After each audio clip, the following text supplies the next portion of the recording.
Seguimos con más en Acción 10 en la mañana. Qué bueno que pueda continuar con nosotros en esta segunda parte de debates y soluciones. Vamos a hablar de varias temáticas, entre ellas dos de las más importantes para este día, y es qué opinan nuestros expertos sobre el informe de la alta comisionada de la ONU respecto a la situación de Nicaragua, y también hoy es la fecha en que finaliza la vigencia del memorándum de entendimiento entre la Organización de Estados Americanos y Nicaragua en cuanto al tema electoral. ¿Qué le depara a Nicaragua en el futuro político? ¿Qué le depara a Nicaragua de cara a una reforma electoral, ahora que ya finaliza esa vigencia el memorándum de entendimiento y que no se ha pedido se pueda extender, se pueda reformar? ¿Qué se puede hacer? Vamos a conversar del tema con un experto, Willy Narváez, quien ya está con nosotros acá. Damos la bienvenida a Fanora Avendaño, analista político. Gracias por estar aquí. Bienvenido, doctora Avendaño. Encantado de verle y estar aquí una vez más con ustedes. Un placer. Con todo esto de los resultados, lo que dijo Michelle Bachelet, las peticiones directas que hizo al gobierno de Nicaragua y también la postura que exteriorizó el representante de nuestro país allá, que prácticamente fue contradecir todo lo que Bachelet manifestaba, ¿qué podemos esperar después de esto? ¿Sigue el tema de Nicaragua en la palestra pública nacional e internacional? Bueno, agradecerles a ustedes y tomarme un momentico para mandar un pésame a la familia de Emilio Suárez García, a la familia del medio de comunicación Bolsa de Noticias. Sentimos profundamente la partida de Emilio, los amigos de él. Emilio Suárez era un hermano de sus hermanos y un amigo de sus amigos y un gran humanista. Entonces va nuestro pésame para toda la comunidad de la familia personal e institucional de Bolsa de Noticias para la pérdida de este gran amigo. Vamos a estar con él y ellos, nuestros amigos de CDN. Ahora, ¿qué se da en esta situación de la expresión oficial? Porque esto es en ese documento de la Oficina del Alto Comisionado de las Naciones Unidas. Hay que ver en primer lugar cuál es esa instancia, qué importancia tiene esa instancia a nivel mundial. Y sobre todo lo que recalca la señora Bachelet en ese pronunciamiento, en esa declaración formal, donde tiene puntos muy esenciales para Nicaragua y muchas repercusiones internacionales. Y como señalaba Jocelyn, la lamentable, en algunos casos pueril, respuesta del vicecanciller Baldrag a una situación tan seria como la planteada. Hay que hacer algunas reflexiones y estas tienen que ser muy importantes. Primero, ¿cuáles son los puntos que tocó la alta comisionada? Y segundo, también, ¿cuál es el contexto político nacional e internacional que se da, que no puede ser aislado de esto? Uno de los puntos esenciales que toca la señora es la represión sistemática en materia política. Ese es uno de los puntos que para mí es vital que ella toca. Después de esto es la falta de libertades políticas, la no devolución de los medios de comunicación, eso es muy importante, las confiscaciones a estos medios de comunicación. Otro aspecto, pero de mucha relevancia, es excarcelación y no liberación de las presas y presos políticos, pero también la preocupación de que, habiéndose dado una ley de amnistía con todas y sus, en algunos casos, cuestionamiento de la forma legítima y legal que se manejó, vuelven a ser encarcelados muchos de los que estaban todavía presos, y de los que han incursionado al país, retornado al país en esa ley de amnistía, más de 40 vuelven a ser retenidos, apresados o secuestrados. Entonces, y vamos a agregar algo más también de este informe que la comisionada refleja, y es que requiere de dos aspectos muy importantes. Una reforma electoral, o sea, ya se manifiesta que para solucionar la grave crisis de nuestro país, esta tiene que ser sí y solo sí en el conteo de votos legítimos. Y lo otro también es que llama al diálogo. Es importante cuando llama al diálogo, y lo hemos insistido en este medio de comunicación, no es un diálogo con nombre y apellido del interlocutor, es el gobierno con la oposición. Y en la oposición entran la hoy denominada coalición entran partidos políticos y los sectores que de una u otra manera se oponen.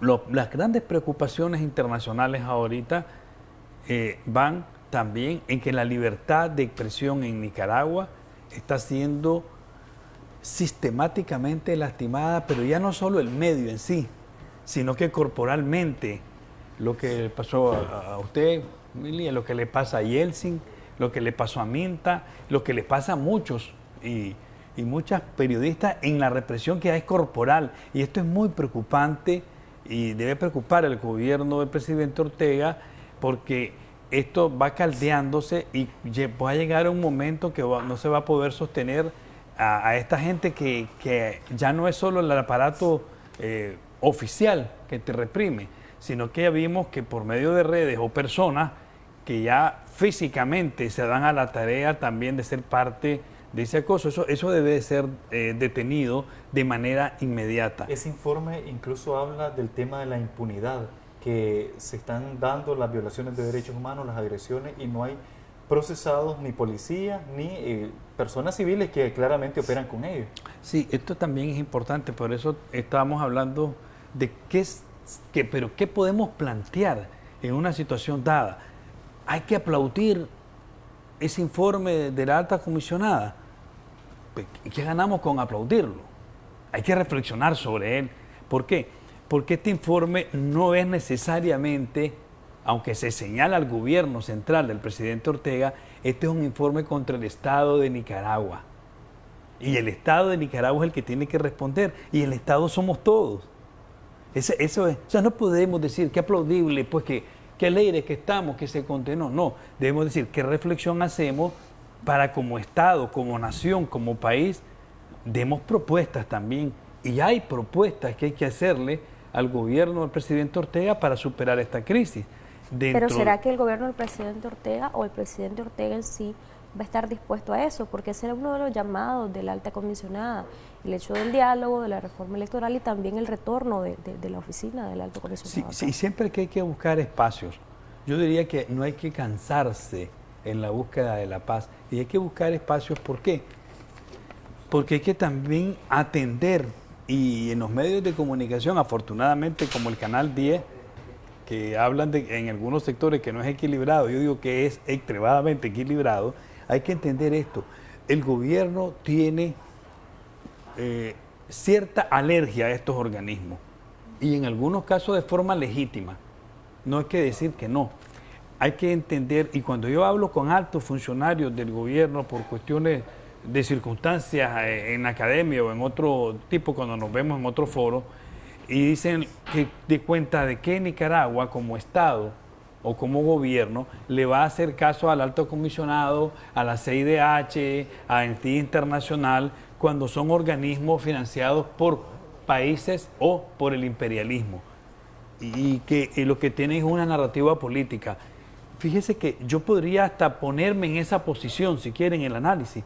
Pongámonos en esa posición por la siguiente razón, porque estamos viendo personas que son reprimidas en México o muertas en México, activistas en México, en Colombia, en Guatemala, lo que pasó recientemente en Chile y Honduras. Y estos organismos dicen que fueron tibios. Pero digo yo, ok, estos fueron tibios, entonces ¿por qué a Nicaragua lo atacan? Es que también en esos países hubo violación de los derechos humanos y en Nicaragua también hay violación de los derechos humanos. Podría cuestionar yo eso de parte del gobierno del presidente Ortega si nosotros no tuviéramos como Estado violación de los derechos humanos. Pero hay algo que debe hacer reflexionar mucho al señor presidente, y es que estos estados como Colombia, Honduras, Guatemala, etcétera, México, tienen negligencia como Estado en la violación de los derechos humanos, y hay que decirlo con sinceridad. Pero también aquí en Nicaragua se ha ido más allá. Aquí es una política de Estado la que se está implementando en la violación de los derechos humanos en muchos sectores del país. Aquí hay, por decirles así, lo hemos señalado con mucha preocupación, aquí la palabra plomo se ha convertido en una expresión fascista, después de que era una consigna histórica de lucha por liberarnos contra la intervención norteamericana.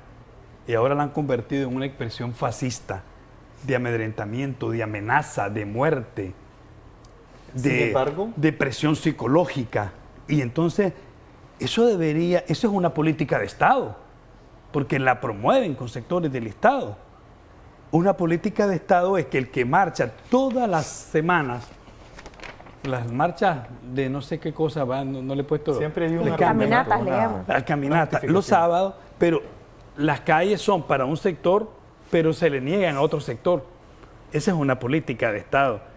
Y nadie puede adueñarse del Estado, porque el Estado somos todos. Usted decía, doctor, que vale la pena hacerle propuestas al gobierno, pero ¿qué tipo de propuestas podrían ser estas? Por ejemplo, yo leía que en caso de la vigencia del memorándum de entendimiento que finaliza su vigencia el día de hoy, podría quizás, según algunos analistas, pretender el gobierno del presidente Ortega no acreditar o no ver este tema electoral con la Organización de Estados Americanos, pero sí con el SICA, por ejemplo. Es decir, ¿qué tanto puede la oposición ceder? ¿Qué tanto la oposición puede tomar en cuenta esto y permitir quizá que estén algunos organismos que la oposición quiere, pero que también estén otros que el gobierno desea que estén? Bueno, hay que ir coadyuvando, hay que sentar las bases, hemos dicho. Por ejemplo, una temática que tiene que asumir el gobierno y sus funcionarios y sus líderes es no considerar que todos los que opinamos o respiramos en contra de ellos somos golpistas, porque es la primera cuestión mental que hay que desmontarse. La segunda es que para llegar a lo que mucho, porque ustedes reflejan las muchas opiniones que hay en el país, tenemos que tener condiciones también. No se puede entrar a un diálogo con un cuestionamiento mundial sobre los derechos humanos. Entonces, hemos dicho otras veces, ¿qué puede hacer el gobierno? Aquí va a tener que entrar la alta comisionada, que reaccionó. Aquí va a estar el MECENI, aquí va a estar la CIDH.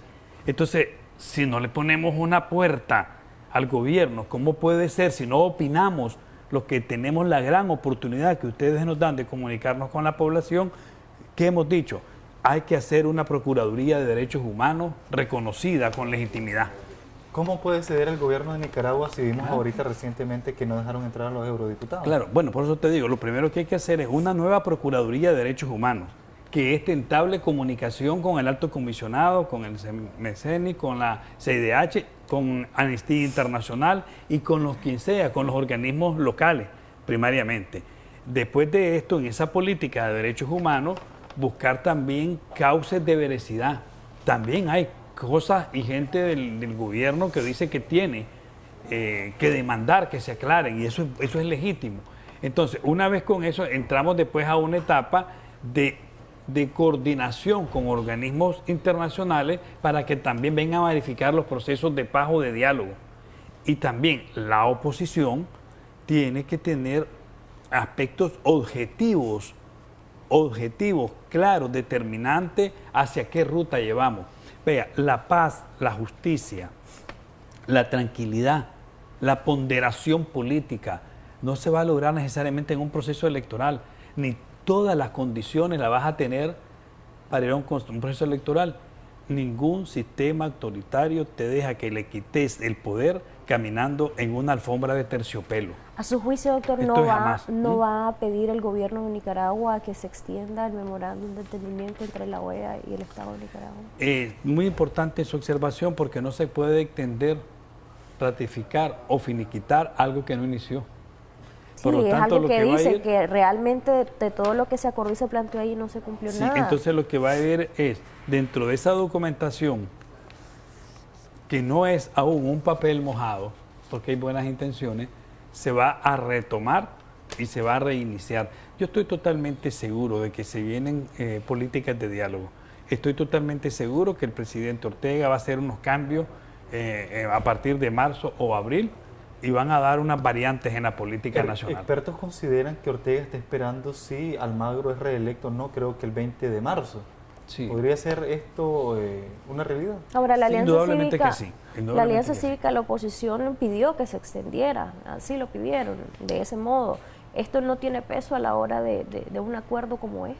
Sí, ¿por qué? Porque la Alianza Cívica, los sectores de los partidos políticos, ya vimos también una expresión de sectores del Partido Social Cristiano que se le dio un homenaje a la UNO. Estos sectores políticos le plantearon al gobierno una salida ya.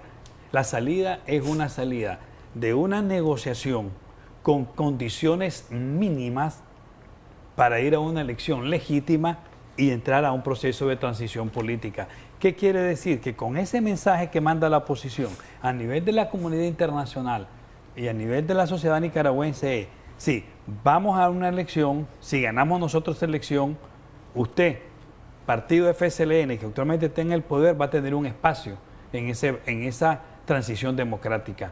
Ese es el mensaje.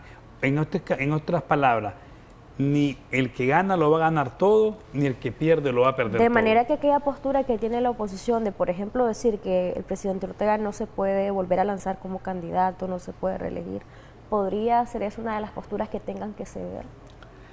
Es que se van a ceder muchas cosas, y es por eso que ustedes nos invitan a los analistas, porque no tenemos tal vez compromisos con nadie. Eso es mentira, que vas a decir que vas a ir en un jardín de rosas a las elecciones. Tienen que ser muy realistas con sus Sí, que ser realista, aquí vas a ir. Ahora, ¿qué mejor, si yo fuera político, pues, y si yo llegara a ser candidato, qué mejor que derrotar al líder de ese partido que es Daniel Ortega? ¿Qué mejor legitimidad que tendría? Si quieres derrotar un sistema, vas a derrotarlo con la cabeza de ese sistema. Ustedes ven que cuando vamos a las peleas de boxeo, ¿a qué van a los campeonatos mundiales? A derrotar al campeón. Entonces vas a buscar a la figura. Indudablemente que yo sí creo que puede haber una variante a última hora y el candidato no pueda ser el presidente Ortega también. Eso es una variante política, que en política todo está en juego, y en política las grandes movidas políticas en la historia de Nicaragua y el mundo son los que a veces te pueden dar a un sorprendido, porque en política no hay sorpresas, sino sorprendidos.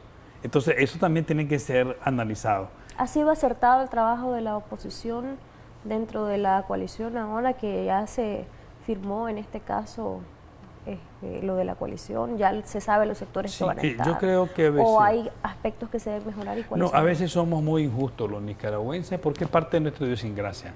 Creo que han hecho una labor extraordinaria los sectores de la Alianza Cívica, de la Unidad, ese ejercicio democrático que hizo los sectores pues, de la Unidad, la Alianza Cívica, esta gran coalición, los sectores de los 14 partidos que se están reuniendo, con un objetivo común. Sí, a la gente no hay que mentirle, no hay que decir que llegas a desbaratar, no hay que decirle que te llegas a cargar de odio contra el otro.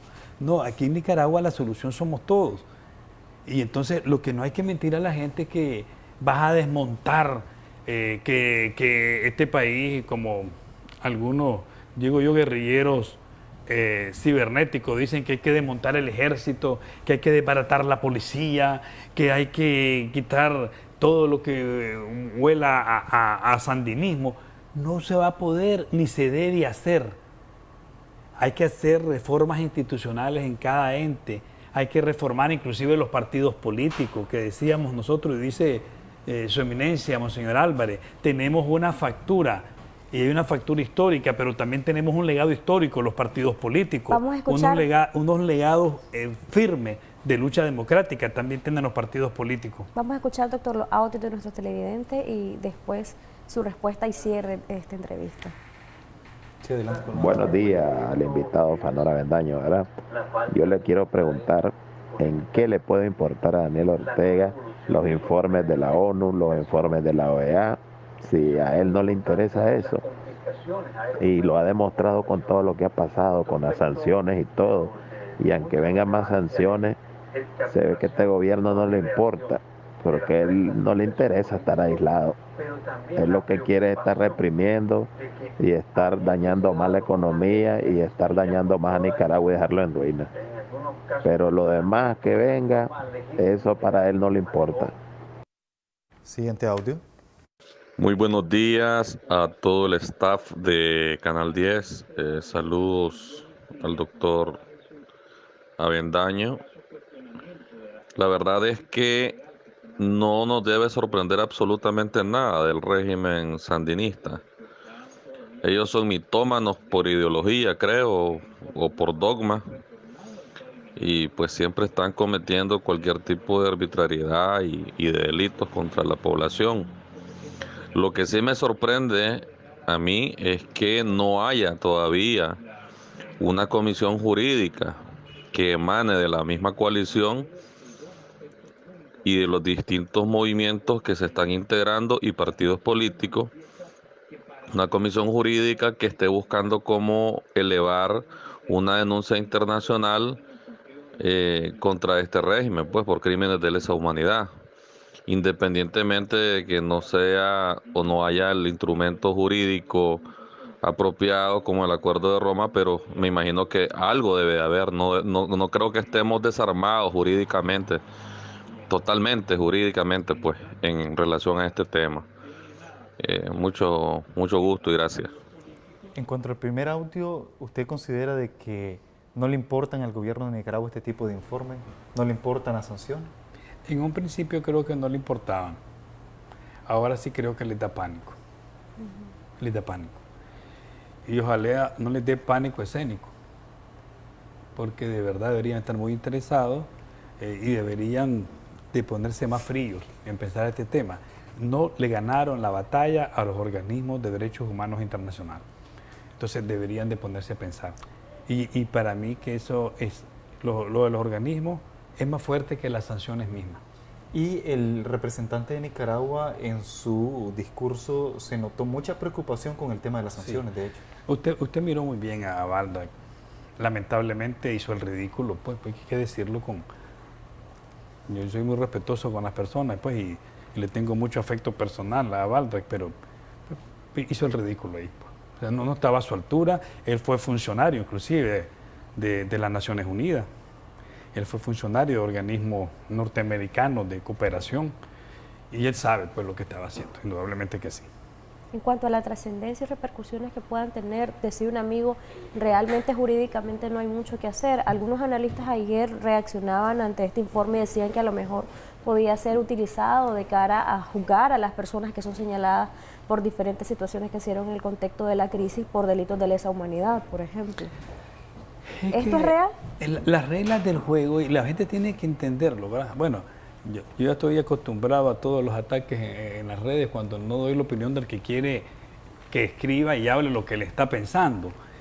Pero la verdad es que hay que ser frío en el análisis. No podés ir a una negociación de un diálogo por elecciones. Primero que decidimos que esto se va a resolver ya en elecciones. Primera cosa que se ha decidido, esto se va a resolver en el 2021 en elecciones. 2. ¿Cómo vas a hablar de que querés negociar una mesa de negociación con puntos específicos para ir a una elección transparente y supervisada y vas a tener al mismo tiempo la amenaza de que vas a ir a echar preso a alguien, que le vas a ir a acusar a los organismos internacionales, que le vas a confiscar o que lo vas a echar preso? No, las comisiones de la verdad, los procedimientos de justicia son posteriores, porque no tenés el instrumento jurídico ni coercitivo para hacerlo ahorita. En su momento se va a ver cómo se van creando condiciones. No solamente hay que estar claro, Nicaragua va a firmar el protocolo de Roma con el otro gobierno. No se sabe. Hay que ver la amistad que va a tener el próximo gobierno que llegue con el gobierno de los Estados Unidos. Y va a ser aliado posiblemente. Y Estados Unidos le pide a sus aliados que no firmen algunas cosas. Ahora tenemos otro tema extremadamente importante, que es cómo nos vamos a deshacer de ese lamentable acuerdo por el canal de Nicaragua que se hizo, el Gran Canal, donde tenemos que ir a la Organización Mundial de Comercio a hacer trámites para decir que no cumplió la contraparte. ¿Quién nos garantiza que este señor que firmó, el chino Juan, ¿verdad? Wang Jing, no le va a vender todas sus acciones al Estado chino y entonces nuestro contraparte va a ser el Estado chino? Porque ahorita hasta se quedó sin reales. Cuidado, vamos a quedar peor embargados que el siglo antepasado quedó Haití. Entonces, todas estas cosas hay que verlas con mucha frialdad, con mucha calidad. La política de Nicaragua tiene que estar siempre en el contexto global de esa política mundial. Y entonces no podemos hacerla ni con una antorcha en la garganta, ni con una desplicencia antojadiza. Ya estamos a punto de finalizar. Sus conclusiones las quisiera orientadas al tema electoral. La solución a la crisis política, social y hasta económica que enfrenta Nicaragua pasa por eso. por el tema electoral. ¿Quiénes deben de estar para evaluar una reforma electoral? Hablando a nivel nacional y a nivel internacional. Los principales actores para discutir una reforma son los partidos políticos. Estos son los principales instrumentos que la ley y la acción política lo da. Pero esto no quiere decir que los sectores gremiales, los sectores campesinos, los sectores económicos, los sectores de las diferentes coaliciones, independientemente de personería jurídica o no tengan la legitimidad y el derecho. ¿Por qué? Porque el principal sujeto en la naturaleza electoral es el ciudadano y ciudadana. Por lo tanto, si no vas a tomar en cuenta al ciudadano y al ciudadana, no tendría que validarse nada en este sentido. Yo sí creo que va a haber una reforma básica para elecciones. Creo que vienen negociaciones a partir de marzo y abril en función de esto y que la comunidad internacional va a jugar un papel muy determinante, sobre todo la Unión Europea y después con la nueva elección de la Secretaría, donde va a haber un acercamiento con el gobierno del presidente Ortega y esto se va a definir en una plataforma electoral que creo que es lo más conveniente para todo el pueblo de Nicaragua. ¿Noviembre de 2021 o posiblemente antes? Es posible en 2021 es la ley, pero no descartemos la posibilidad de un adelanto.